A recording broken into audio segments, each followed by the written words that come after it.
જય માતાજી બધાને.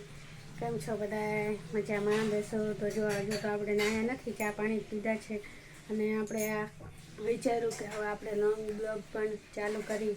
આપણને આવડતા તો નથી પણ તો પણ ચાલુ કર્યા છે. અને કેમેરાનું રિઝલ્ટ બહુ સારું નથી, કેમ કે કેમેરો આપણી પાસે જેવો તેવો છે, પણ ચાલશે. તમારો સપોર્ટ રહ્યો તો આપણે એક વખત ફોન પણ લઈ લઈશું.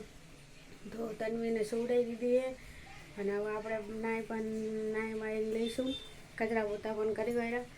તો ચાલો, અને મારો બ્લોગ કેવો લાગે છે કોમેન્ટ કરીને કહેજો. મારી કોઈ મિસ્ટેક હોય તો કોમેન્ટ કરીને કહેજો. હજુ આપણને બહુ આવડતું નથી પણ તો એ ટ્રાય કરી છે. થઈ ગયા છીએ ને આપણે આપણું કામ કરી લીધું છે અને આપણે કપડાં ધોવે છે. કપડાં નથી ધોતી કેમ કે તન્વી નાની છે ને, એટલે મને પાણીમાં બહુ નથી રહેવા દેતા, એટલા માટે. નાઈકી દેય છે, નાઈકી લાડિયું પહેરી લેવ, લાડિયું પહેરી લેવ. તમે ભૈર ભૈર બહુ કરો છો. હા, તમે ભૈર ભૈર બહુ કરો છો.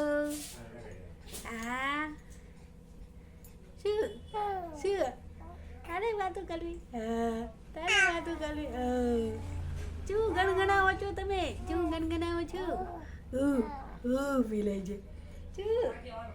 મોજા પહેરી લેવ, ઠંડીના મોજા પહેરી લેવાય. અતાલમાં તૈયાર કરી ગયા હતા તો અળવીના ભજીયા લાયા હતા. તો ચાલો અળવીના ભજીયા ખાવા બધાય. તો આપણે પણ ખાઈ લઈએ. તો તમારે પણ ખાવા હોય તો આવી જાજો. તન્વી હજી સૂતી જ છે, જાગી નથી. હજુ અમે રસોઈ પણ બનાવી નથી. તો મારા સાસુમાં શાક વગાડ લે, પછી હું ભાત વગાડું. બેન ના ઊંઘ જ નથી, તન્વી બેન જાગી જ જાય. તમે શેનું શાક બનાવ્યું? વટાણા, તુવેર, બટેકા, રીંગણા. રોટલો તો બારીએ વાયરો એક તો. આપણે ભાત વગાડવાના હા, વાયરા. ટમેટા પણ કાપી લીધા ને કુકર પણ આપણે મૂકી વાયરું. તો હવે આપણે ભાત વગાડી વાયરા. હવે સીટીયું પડે એટલી વાર હે. તો જમવામાં તો જો રીંગણા બટેકાનું શાક હતું, મરચાં હતા, વઘારેલા ભાત હતા. તો ચાલો હવે આપણે જમી લઈએ. તરણને તો આજે આવવાનું નહોતું, નોકરીએ ગયા હતા, એટલે આજે આપણે એકલા જ જમવા બેઠા. અને જો તન્વી પણ જાગી ગઈ છે. તન્વીને ખબર પડી જાય કે આપણે જમવા બેઠા હોય એટલે એ જાગી જ જાય. આપણને જમવા ન દે. આપણે જમતા 2 વખત ઊભા થયા, તારે આપણને જમવા દીધું. આપણે જમવા બેઠા તો 2 વખત ઊભું થવું પડ્યું. તન્વી જાગી ગઈ હતી એટલે રહેતી નથી. 2 વખત ઊભા થયા, પછી પાછા જમવા બેઠા. અને જો અત્યારે હવે કોઈ ઘરે નથી. આજ તો તરુણ પણ સાંજે આવવાના છે નોકરી ઉપરથી. તો હું ને તન્વી બેઠી જો. તન્વી વાતું કલેશ. શું કલેશ તું તન્વી? હે તન્વી? તો હું ને તન્વી બેચ કરે છીએ. તો હજુ ચા નથી પીધો. તરુણ આવે તો કેમ, તો ચા બનાવી. તરુણ ન આવે તો પછી આપણે એકલા ચા બનાવીને પી લેવી. અને જો કપડાનો ઢેર પડ્યો છે, તો ચાલો હવે આપણે એટલા કપડાં હંકેલી લેવી, કારણ કે કોઈ ઘરે નથી. અને તન્વી ઝૂલા ઝૂલે છે. તો આપણે સેન્ડવિચ પણ બનાવવાનું હતું ને બ્રેડ પકોડા પણ બનાવવાના હતા. બે કેમ બનાવવાનું હતું? એ કારણ કે મારા બેનને સેન્ડવિચ નથી ગમતું, એટલે એમના માટે બ્રેડ પકોડા બનાવવાના હતા અને અમારા માટે સેન્ડવિચ બનાવવાનું હતું. તો જો આપણે હજુ સેન્ડવિચની કાંઈ તૈયારી તો નથી કરી. પહેલાં આપણે કરી બટેકા બાફા મૂકી દીધા છે. 2-3 સીટી વાગે એટલે આપણા બટેકા તૈયાર. જો બટેકા અહીંયા બફાય છે અને ખીચડી પણ થઈ ગઈ છે. અને આપણે ગ્રીન ચટણીનું પણ તૈયાર કરી વાળું છે.